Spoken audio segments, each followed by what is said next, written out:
नमस्ते मेरे देशवासियों। आज मैं आपके बीच एक बहुत गहरा रहस्य प्रस्तुत करने जा रहा हूँ कि इसी किताब में लिखा है कि हमारे देश में, आज पूरे देश में मुसलमानों का संख्या कैसे हो गया इतना ज़्यादा। विशेष करके हमारे भारतवर्ष में मुसलमानों का इतना संख्या कहाँ से आया, कैसे हुआ है, क्या हुआ था उन गरीब हिंदुओं के साथ, क्या अन्याय अत्याचार हुआ था उस गरीब हिंदू के साथ जो उनको बाद में मुसलमान में परिणत होना पड़ा है, क्यों हुआ था, किस कारण की वजह से। मैं आज आपके बीच पूरे संक्षेप में, किताब में जैसे लिखा है, इंग्लिश में लिखा है, मैं आपको हिंदी में पढ़ के ट्रांसलेट करके पूरे संक्षेप में बताऊंगा। शुरू करते हैं Hindu and Muslims, how the Muslim population increased. Muslim संख्या कैसे देश में बढ़ गया। To convert a Hindu into Muslim was an easy affair in those days. उस समय एक हिंदू को मुस्लिम में परिणत करने का कोई मुश्किल कार्य नहीं था। If a Muslim simply sprinkle water में body of Hindu, it was suppose that the Hindu already become a Muslim. कोई अगर मुस्लिम उस समय एक हिंदू के शरीर में पानी छिड़का देता है तो वो हिंदू से मुस्लिम बन जाते हैं, ट्रांसफॉर्म हो जाते हैं। During the transition of the British in Bangladesh, during the last Hindu-Muslim rights, many Hindus were converted into Muslims by having cow's flesh forcibly pushed into the mouth. देखिए यहाँ पे जब बांग्लादेश और ब्रिटिश ट्रांजिशन हो रहा था उस समय, हिंदू मुस्लिम जब युद्ध हो रहा था, हिंदू मुस्लिम राइट्स दंगा के समय, तब बहुत हिंदूज को मुस्लिम में कन्वर्ट किया गया। ज़बरदस्ती उनके मुंह में काउस फ्लेश, गौ मांस उनको खिलाया गया था। तो हिंदुओं के साथ बहुत अत्याचार और बहुत ज़बरदस्ती किया गया था। Hindu society was so rigid at the time of Sri Chaitanya Mahaprabhu that if a Hindu were converted into a Muslim, there was no chance of his being reformed. उस समय हिंदू समाज इतना रिजिड, इतना अधम्य था कि श्री चैतन्य महाप्रभु के समय कोई अगर हिंदू मुस्लिम में कन्वर्ट हो गया तो उसको वापस रिफॉर्म नहीं करवा सकता था, उसको वापस हिंदू में हम ट्रांसफॉर्म नहीं कर सकते थे। इन this way the Muslim population in India increase. इस तरह से मुस्लिम संख्या इंडिया में बढ़ गया था। None of the Muslims came from outside. कोई भी मुस्लिम्स बाहर देश से नहीं आया था, सभी हिंदुस्तान में ही था। Social customs somehow or other forced Hindus to become Muslims with no chance of returning to Hindu society. सामाजिक प्रथा उस समय इतना हिंदुओं के ऊपर ज़बरदस्ती इतना अत्याचार किया था कि उसे मुस्लिम्स में कन्वर्ट किया गया था। कोई उसे मतलब हिंदू सोसाइटी में उसको चांस ही नहीं था, उसको हिंदू सोसाइटी में जाने का, रिटर्न होने का, उसका रिफॉर्म होने का, हिंदू में परिणत होने का कोई चांस ही नहीं था। एक बार ट्रांसफॉर्म हो गया, एक बार मतलब मुस्लिम में परिणत हो गया तो परिणत हो गया, और चांस नहीं था उसको हिंदू सोसाइटी में फिर से जाने का। एम्परर औरंगजेब, जो सबसे बड़ा शैतान है, मुगलों का राजा है Aurangzeb, also inaugurated a tax that Hindu had to pay because of their being Hindus. मुगलों का जो विलन था, मुगलों का जो राजा था औरंगजेब ने एक बहुत बड़ा चालाकी किया था हिंदुओं के खिलाफ कि अगर किसी हिंदू को हिंदू रहने के लिए उसे एक टैक्स उद्बोधन किया था। वो टैक्स इनॉग्रेट किया था औरंगजेब ने कि हिंदूज को, हिंदुस्तान में हिंदूज को हिंदू रहने के लिए उसको टैक्स देना पड़ेगा। तो इससे क्या हुआ, thus all the poor Hindus the lower class wanted to become Muslims to avoid the tax. ये टैक्स को अवॉइड, गरीब हिंदू जो लोअर क्लास में था, जो गरीब हिंदू था, उसको ये टैक्स अवॉइड करने के लिए सारे गरीब हिंदुओं को क्या करे, वो मुस्लिम में ट्रांसफॉर्म हो गया, क्योंकि वो टैक्स को अवॉइड करना चाहता था। टैक्स देने के लिए असहाय परिस्थिति में था, उसको मतलब सहायता करने के लिए कोई नहीं था। औरंगजेब ने ये बहुत बड़ा चालाकी शुरू किया था, उद्बोधन किया था, टैक्स का आंदोलन किया था, क्योंकि वो गरीब हिंदू वो टैक्स दे नहीं पाएगा। इसी चांस का, इसी का फ़ायदा लेते हुए औरंगजेब ने ये टैक्स उद्बोधन किया था। तो आज हमारी जो देश में जो गरीब हिंदू है, जो लोअर क्लास हिंदू है, वो आज मुस्लिम में परिणत हुआ क्योंकि वो टैक्स को अवॉइड करना चाहते थे। In this with Muslim population in India increase. इसी तरह से हमारे देश में आज भारत में मुस्लिम का संख्या ज़्यादा है क्योंकि वो टैक्स को अवॉइड करना चाहता था, और ये औरंगजेब का सबसे बड़ा चाल है, शैतानी चाल है।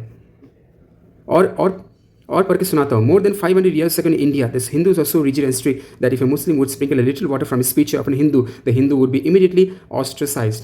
500 साल पहले अगर कोई भी हिंदू इतना अधम्य था, इतना रिजिड और स्ट्रिक्ट था कि कोई भी अगर मुस्लिम उसके शरीर के ऊपर उसे पानी छिड़का दे तो उस हिंदू को एक बार बहिष्कृत किया जाता है उस समाज से। अभी recently In 1947, during the partition days, there was a big riot between Hindu and Muslims, especially in Bengal. Recently 1947 साल में पार्टीशन का समय एक बहुत बड़ा दंगा हुआ था हिंदू और मुस्लिम, जहाँ पे स्पेशली बंगाल में हुआ था। The Hindus were forcibly made to eat cow's flesh. हिंदुओं को ज़बरदस्ती गौ मांस खिलाया गया था। And consequently they began crying thinking that they had become Muslim. वो लोग क्रंदन कर रो रहे थे, सोच रहे थे कि वो हिंदू मुस्लिम में परिणत हो गया क्या। तो वो लोग इतना चिंता में, हिंदूस लोग के साथ इतना अत्याचार हुआ था कि उस अत्याचार का सीमा मतलब पार हो गया था। Actually the Muslims in India did not come from the country of Muslims. असल में जो इंडिया में जो मुस्लिम्स है वो मुस्लिमों का देश से नहीं आया था, but Hindus constitute the custom that some or other if one country Muslims he become Muslim. अगर हिंदूज वो कस्टम एक बार प्रथा मान लिया कि अगर एक बार मुस्लिम में परिणत हो गया तो वो मुस्लिम बन गया, उसको हिंदू में वापस जाने का कोई मौका ही नहीं था। तो ऐसा हालत हुआ था, ऐसा अत्याचार हुआ था हिंदुओं का साथ, गरीब हिंदुओं का साथ हमारे देश में। एग्जाम्पल आता है कि हमारी जो श्री चैतन्य महाप्रभु के जो प्रिय पार्षद है रूप गोस्वामी और सनातन गोस्वामी, जो हायर ब्राह्मण परिवार में जन्म हुआ था, फिर भी they accept the employment under Muslim government, they were consider Muslims. वो लोग जो हमारी परम गुरुदेव है श्रील सनातन गोस्वामी, रूप गोस्वामी और सनातन गोस्वामी, वो लोग ऊंचे ब्राह्मण परिवार में जन्म हुआ था, फिर भी उनको मुस्लिम का गवर्नमेंट का अंडर एम्प्लॉयमेंट करना हुआ था, इसलिए उन लोगों को मुस्लिम क्लास में कंसिडर किया गया था। बाद में वो लोग महाप्रभु का दीक्षा लेके महाप्रभु का प्रिय पार्षद बन गया। बाद में उनका नाम हुआ रूप गोस्वामी और सनातन गोस्वामी। फिर और एक एग्जांपल, सुबुद्धि राय के साथ भी वही एक ही घटना होता कि उसके शरीर में पानी छिड़का दिया और वो भी बाद में मुस्लिम में परिणत हुआ था।